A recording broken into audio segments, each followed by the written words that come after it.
Welcome back to Skills Upgrade, a Talking Drupal mini-series following the journey of a Drupal 7 developer learning Drupal 10. This is episode 5. I'm Amy June Heinlein. I am the Drupal Mentor Coordinator, and I work at the Linux Foundation as their certification community architect. And as we've discussed in the past during this mini-series, we will follow a Drupal 7 developer as he upgrades his skills to work on Drupal 10 projects with that ultimate goal of supporting Drupal 10 project and contribution to the community. This is a weekly show. Each week, a mentor will review the developer's progress, answer questions, and set goals for the upcoming week.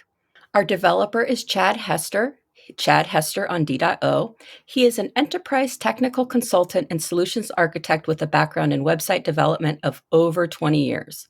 Mike Anello is our mentor. He can be found at ultimike on Drupal.org. Mike is the co-founder and vice president of Drupal Easy, a Drupal training and consulting firm based in Central Florida.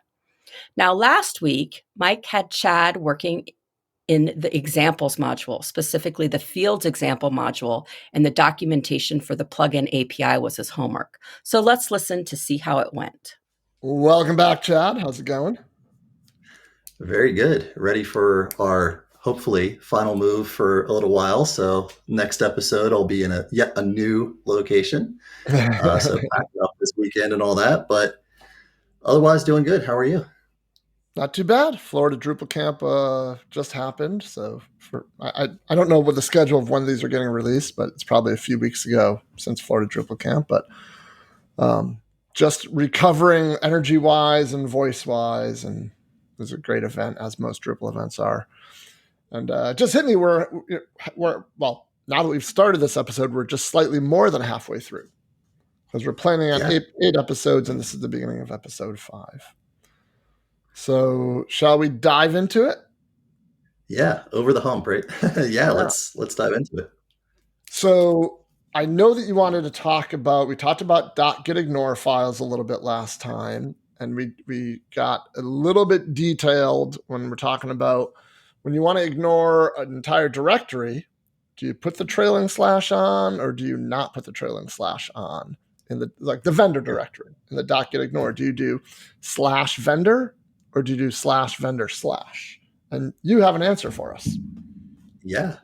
So as with all good things, it's best to start with the docs. And this is one of those things that is documented. So the trailing slash means only a directory. Whereas if you don't add the slash, it will match a directory. But if there's a file named vendor, it could also exclude that. So it's an interesting use case. I'm not sure why you would deliberately choose that unless you're trying to be very specific about only if it were a directory. But I'm sure people have those exotic use cases, and thankfully we figured it out. Yeah, I'm trying to think, like, now that I have this knowledge, what am I going to do? Am I going to put the trailing slash or not? And I think I am. Just on the off chance that, there's typically, it'll be like web/module/contrib slash. Is there a module named contrib? I don't know. I don't think so. Maybe, who knows? The Drupal namespace is so big, but no, I think I will probably put that trailing slash on. So it looks like a directory in the .getignore. Yeah, I think it makes it a little bit more clear. And I'm suspecting that the trailing slash is I suspect the trailing slash is an artifact from maybe like just shell script parsing or something like that. Yeah, could be. But all right, what else have you done in the last week? Let's pretend I didn't prepare at all for today's episode. Yeah. Thankfully, I've been taking copious notes and pouring through what you have as well. About the .getignore, I was able to fix my Git repo after fixing the root .getignore, which had that issue, which quite thankfully you linked to. I think that'll be an interesting discussion going forward to either have an example like the web directories or maybe even a recommendation. But after that, thankfully, I'm not working with a team, but caution for anyone that is, once you check in bad code and merge it in your branch, your history is going to be kind of dirty. I suspect you used git rm --cached, a few times in there. That's exactly what I used. I would have started with a fresh repo just to be squeaky clean, but it's my own example thing. It's a sandbox, so I Yeah. didn't really care. But if we were starting from scratch in a professional environment, I would probably just scrap the repo and start fresh, proper again. Yep. All right, cool. So I believe we had you looking at in the examples module. I should say maybe the examples module project. I never know what the right terminology is there when, There's the project, which happens to be a module and also has a bunch of sub-modules below it. right. But no one refers to it as like, oh, I need to download the Path Auto project. No one everyone Yeah, says the Path Auto module or the admin toolbar module. But really, I mean, we're getting very pedantic here, but really, everything contributed on Drupal.org is a project. But some of them yeah. are projects, some of them are module projects, some of them are profile. And anyway, so examples module project. We'll just go with that for now. I believe that you were going to look at the field example module, which is a demonstration of how to create a custom field type with an associated widget and formatter. How did that go? Really good. I think you have been doing really great by me by kind of just doing these baby steps forward. Um, that I think prepped me to understand, okay, well, this is a little bit different than the last couple of modules that we looked at, which were about routes, things like that. This time it's about the plugins and how that would be used to create a field type, a field widget. And in this case, it was a color picker.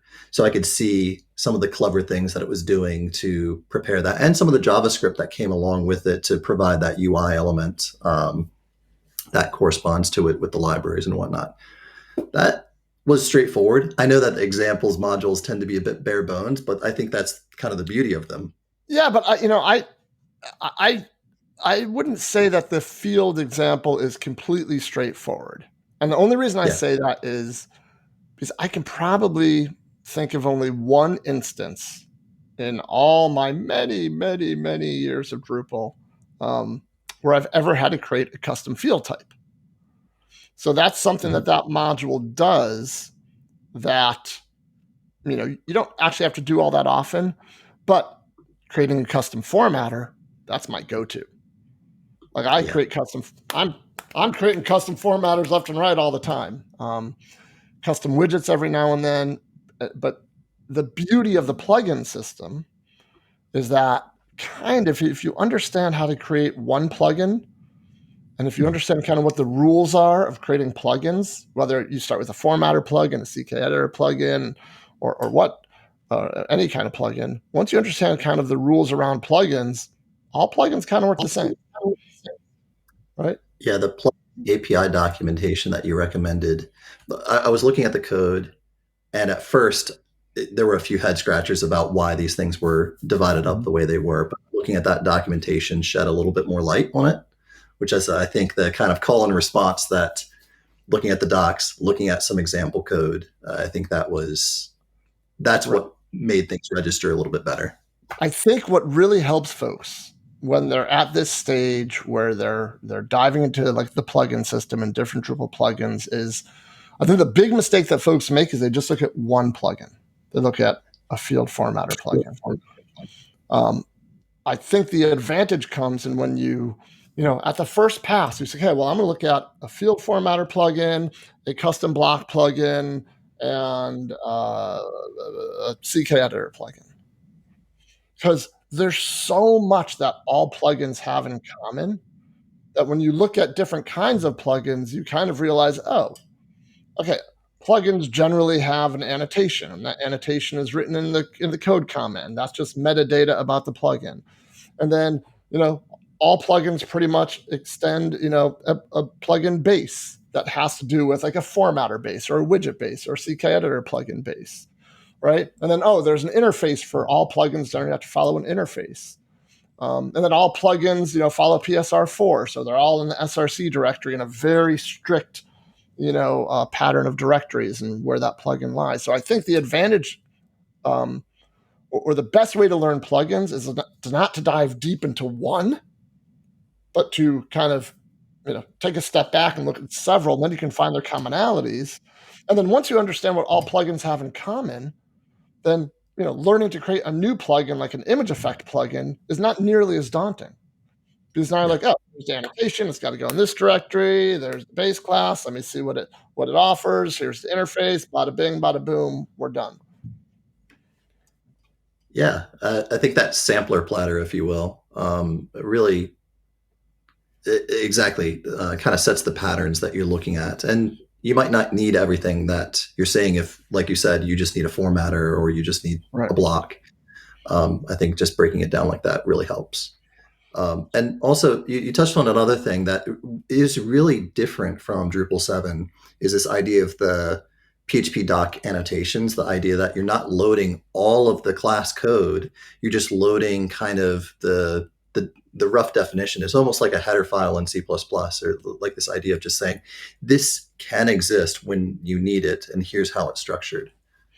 Yeah, and that's kind of like we'll say, magic of the Drupal caching system, because when you rebuild caches, that's when all those annotations get read and parsed and stored. So Okay.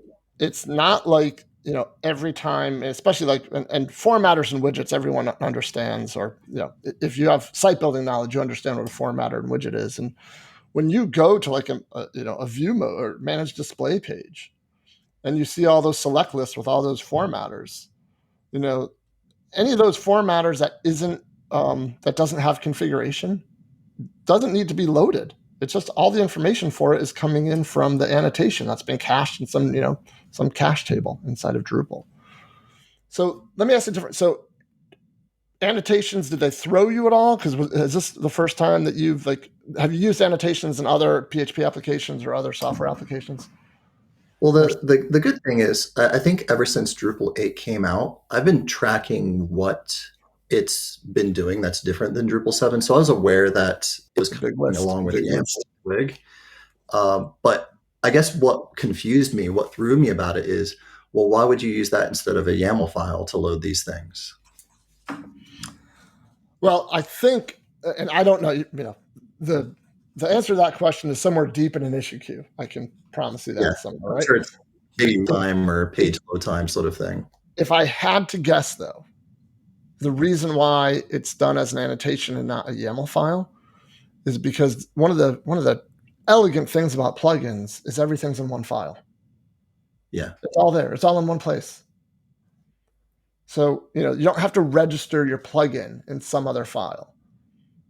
Service classes are kind of, you can kind of see like service classes, okay, they're in one place, but then you still need an entry for them in your services.yaml file.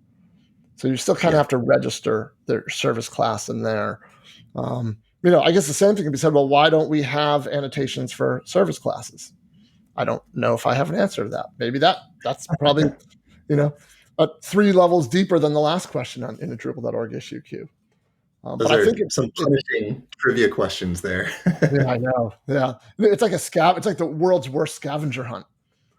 Like, go find the answer to that. See you in 3 months. All right. How about plugins do take big advantage of object orientation. Was Yeah. there anything about the way the code was structured, or the interfaces, or any of that stuff that you felt was a little bit more challenging than you expected when it came from just a code, like an object-oriented code standpoint? Yeah, I think, like you said, it's just piecing together the module's purpose, the YAML Mhm. files that it utilizes, the classes and why they are divided up the way that they are. It makes everything feel very small when you're looking at a single thing, Yeah. but then you kind of have to piece together that like diagram in your head of like how are all these things kind of working together. I But think how that's about the piece. plugins? How about for plugins specifically? Yeah. Because Um, Yeah, I think some of the things that I didn't expect was so just for this color field is this idea that there was also the simple text and the text widget, like some of these extra pieces that I wouldn't have expected to create for that specific example. so it sounds like when it comes, look, I said it last week. I love plugins. I love them. I love their elegance. I love teaching them. I love the way that once you kind of learn one or two plugins, the rest, the intimidation level of implementing any other plugin type goes way down. I think for folks who are module developers, if I don't even know what the right way to say this is, not a beginning module developer, not a super expert one, but just kind of an intermediate level, someone who can do 80% of what's asked of, pretty much any module developer. If you understand the hook system, if you Yeah. understand routes and controllers and you understand plugins, that's a lot. That's a lot. And then, in the next couple of weeks, when we start talking about automated tests, you are super hireable at that point with I think those 4 skills is just understand, because plugins, you can do so much in Drupal with plugins, and even, with even some more advanced use cases with creating your own custom plugin type and extending Drupal that way. So, okay, I think you also dug into a couple of other modules. Do I have that right? Yeah. You mentioned a few others to take a look at Yep. after the examples. One, just because that gets the kind of standard structure Mm-hmm. reviewed, is the core telephone module. Yep. Definitely a lot more um, to really glean from the structure there, just because, well, it's a more complicated type of field. And even more so with the address module, which is loading something in the vendor directory Right. from us, which, again, being a Drupal Commerce fan, I remember when the address field module first came out and the whole like, hey, this is the newness. We can now make this more of part of the get off the Drupal island, put it into the PHP ecosphere. And I'm Right. starting to see how that mentality is making its way back into Drupal's contrib module approach. So you still have the Drupal side of things, but Right. me personally, I've long times been an advocate for that type of community contribution ideas. If you're going to make something, make it so that it has as many use cases as you can really muster within that language, and Right. then connect it to something specific. So I was kind of glad to see that mentality carried forward. So let me ask you about the telephone module. Was there anything in the code for the telephone? And it's a core module. It's disabled by default in the standard installation profile. Was there Mhm. anything in the telephone module code that was unfamiliar to you after looking at the field example module? Yeah. I think it started to load some things in a slightly different way. And I want to try to be a bit more specific than that. It had a few hooks in the module file, which, okay, that's fine by itself. It had a migration folder, which, not all of them did. The example field example module didn't have a migration No, that's a good because point. That's a very good point.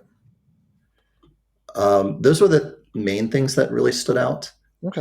It still had its field type, field formatter, field widget Yeah, as far as classes. plugins are concerned, those should have been very, I'm not going to say similar in code, but just similar structure. I mean, by definition, they're going to have this similar structure. Yeah. Yeah.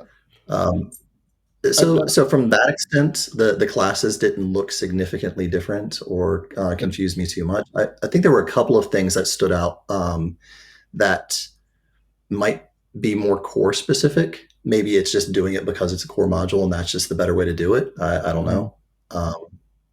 okay. Trying to think of a specific example, but I'm struggling to. I think when, in me asking the question, I think in my head, I was thinking more about from a plugin perspective. Because Mhm. last week for me, was all about plugins, Chad and plugins up in a tree, just having a good, So, so the telephone core module, then the address module, I think I put that on the other end of the spectrum. Yeah. Along with, I'd probably put like the geo field ecosystem of modules on that other end of the spectrum as well. It's kind of the more complex field type implementations that are widely used in Drupal core. I mean, you could argue that the paragraphs module would fall in that, but Oh that's yeah, like, that's a field implementation plus and a fieldable entity on top of it as well. So that's a whole other thing, we'll say. But yeah. it sounds like you did get some value by looking at the code of the address module, at least an appreciation for bringing Drupal into a wider community, so to speak, because it has this non-Drupal dependency that's lives up on Packagist. And what's that? I think that dependency that basically has it's like a library of address types per country. Is that what that is? I think that's I, what that. I know originally it was on the XNAL standard, I think is what it's called. I don't know if it still is, but yeah, I recall that they kind of like abstracted it in a way Yep. because addresses are so different from country to country Yeah, I that think you that's the need. data that's in that dependency, or that's at least part of the data that's in that dependency. Yeah, and Okay. and not everybody uses the multiple countries, but they still need that representation that's specific to theirs. But yeah, I thought that was really clever, Yep. approaching it from that as opposed to how we've been doing it for years, which is pretty dirty. I don't even remember the book before times. So we, we try really hard not to talk about this before times. no, I'm not going to go off on this tangent too far. I'll spend 15 seconds on it, but I got to tell you, one of my favorite things to do in Drupal, and it's a fantastic demo, is to configure the address module with geofield and leaflet, and kind of wire them all up so that you can create a content type, or you put an address field on anything, on a user entity. When someone clicks to save that user entity, you set things up so it sends that address to a geocoding service. It comes back with a latitude and longitude, and then you display that user entity with a map with a pinpoint at that. And that's something that can be set up in probably half hour, 45 minutes. It makes a fantastic demo, and it really shows the power of Drupal's field API, I think, because you can apply that to anything. You can apply it to taxonomy terms, to paragraphs, to obviously nodes. I mean, it's just a really solid, impressive demo, I think, that really kind of allows Drupal's field API to kind of show off a little bit. And it's a really practical use case. I mean, having Yeah. worked on dozens, if not hundreds of websites, there's so many instances where an actual address is important. But then once you need to search Yeah. relative to a location, that kind of radius and that geometry. Yeah. And you do it all Once without code. All right. Okay. So last thing on the review agenda here is you finished a book. Was it a Drupal book? Yeah. So was it Adam Bergstein just released his Drupal 10 masterclass book? I heard about it maybe a few weeks after it had come out, and Talking Right. Drupal did an episode with him, which was really convenient. But I think it was very serendipitous that was there. I'd argue I already knew, I'd say 80 to 90% of the stuff in the book, which is a good problem, I think. But Oh, it's yeah. the little extra holes that I think it helped fill in my understanding. But stuff like that, even when I have folks take like my workshops or whatever, if they come in and say, I think I already know a lot of this stuff, and my response is always, well, number one, you're welcome to go to another training if you like, but it's always, even if you're not sure if you're going to get something out of this, at the very least, I will be able to confirm for you that you're doing things the right way. Yeah. Right. I will confirm that what you're doing is a best practice, or what you're not doing is a best practice. Or, I'm pretty sure that there's enough, random nuggets of wisdom knocking around my melon that I'm gonna say something new, or in a different way that's gonna give you some new knowledge. So I read a lot of the Drupal books as well, even today, and it's kind of for the same reason. I'm just always looking to get a different perspective. And as a trainer, I'm all, that's super valuable to me. Just get those different perspectives as well. But yeah, so I'm glad you got something out of it. And I think it's also really validating.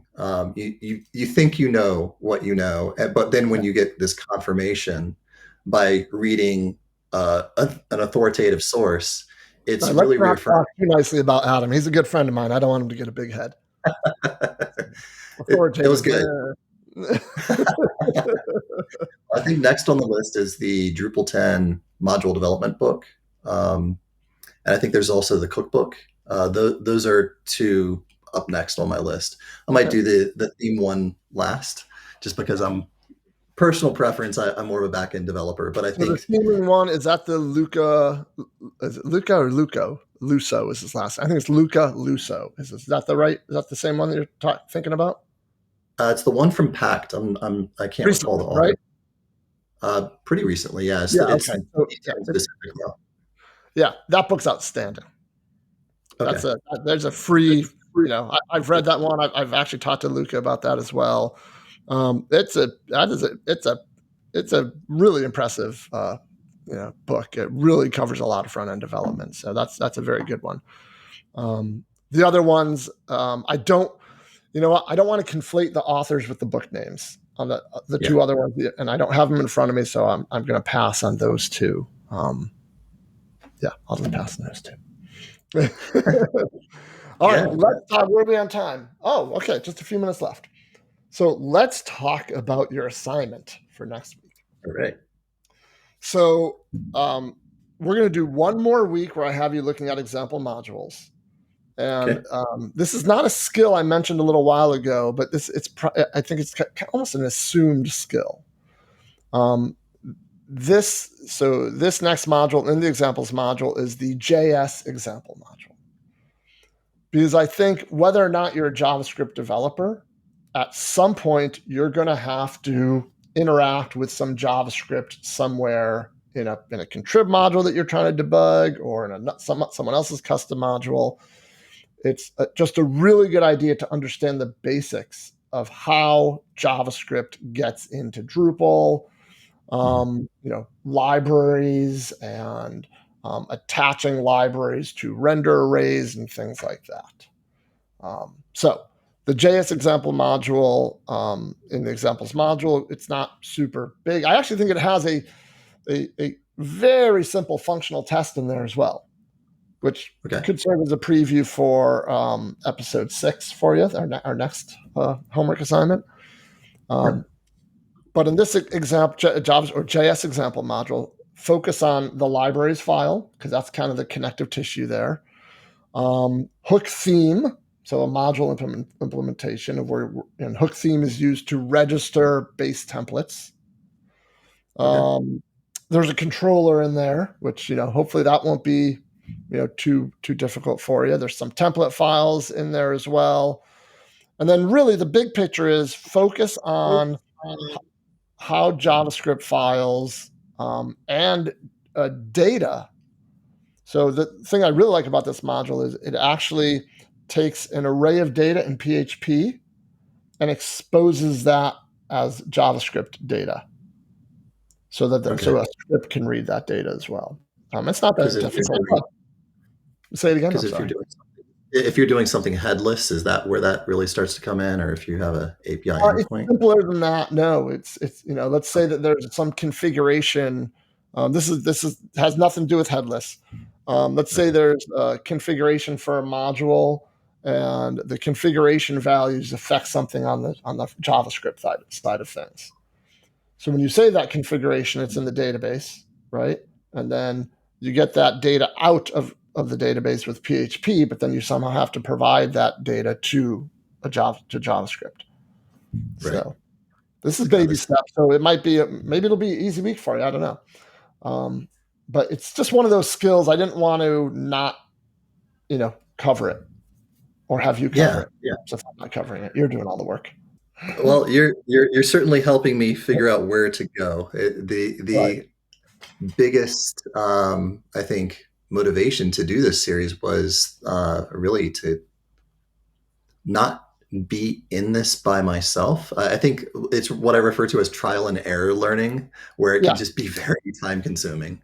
Well, and the risk is I think the big risk is you could potentially end up spending a lot of time on things that aren't all that important or aren't used all that often, right? So I look at my role a lot when teaching is, I'm like, okay, that's a big, deep rabbit hole you don't need to go down. Let me drag you back here. Look over this way. This is more interesting over here. Don't look over there. Sometimes We've you done might that a need to few. go down that rabbit hole. But, I think when you're learning Drupal 10 module development, you want to cover the 80%, Yeah.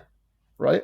And There's all of these modules, all these modules still, even if you're a backend developer, most Drupal sites aren't headless in my personal experience. And most have to have some sort of ties back to HTML, CSS, and JavaScript. So even if you're a backend developer, you're still going to encounter this is made for the web. This is a part of the whole formula. So I see value in that. There's also things like Ajax that I think kind of play a role in those things. I'm not sure if that comes up in this module in particular, but I yeah, don't think I it think to does. that, I actually worked with JavaScript quite a bit back in the earlier web, and also encountered it very heavily, the mutated version of it in ActionScript when Flash was a big deal.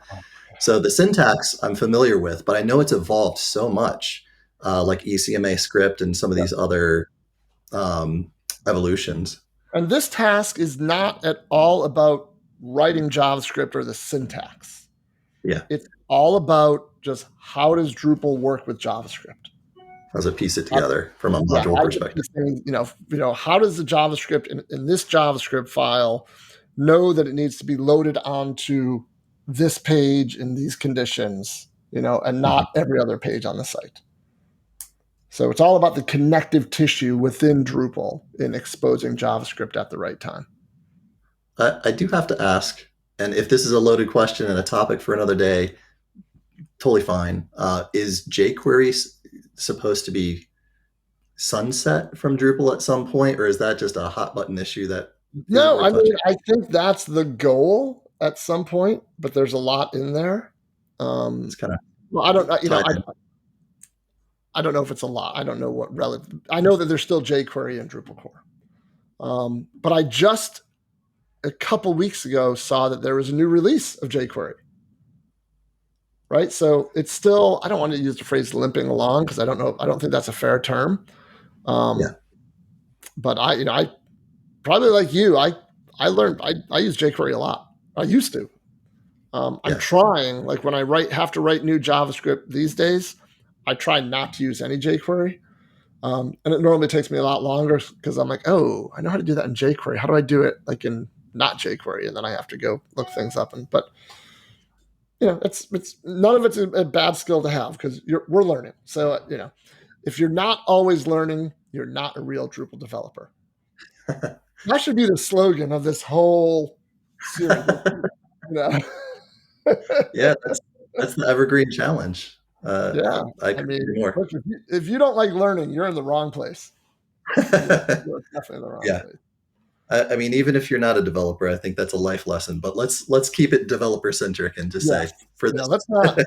let's not make too many generalizations. All right, you good to go for Yeah, another week, Dad? yeah, I think this is fantastic. Super duper. I'll pick that up if I run into any issues. We'll cover that next time. But it sounds like we're on track. Fantastic. All right, you have a good week, my friend. Yep, you too.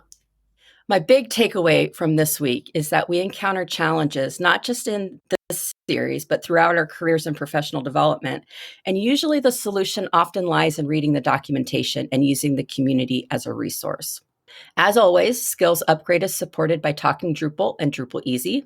You can visit talkingdrupal.com for this episode's show notes and resources, and visit drupaleasy.com and register for an upcoming intensive Drupal training course. If you want to learn more about Chad or contact him, you can find him at chadkhester.com. And Mike Anello's contact information can be found at drupaleasy.com/contact-us. And he's Ultimike on Mastodon, Drupal.org, LinkedIn, and all of the things. You can find me, Amy June, at Volkswagen Chick on Mastodon and LinkedIn. And I work for the Linux Foundation, and we're offering everyone who's being part of this series a 30% discount off e-learning courses, certifications, and bundles with the code all uppercase Drupal24, and that is good until June 5th. And we'll see y'all next week.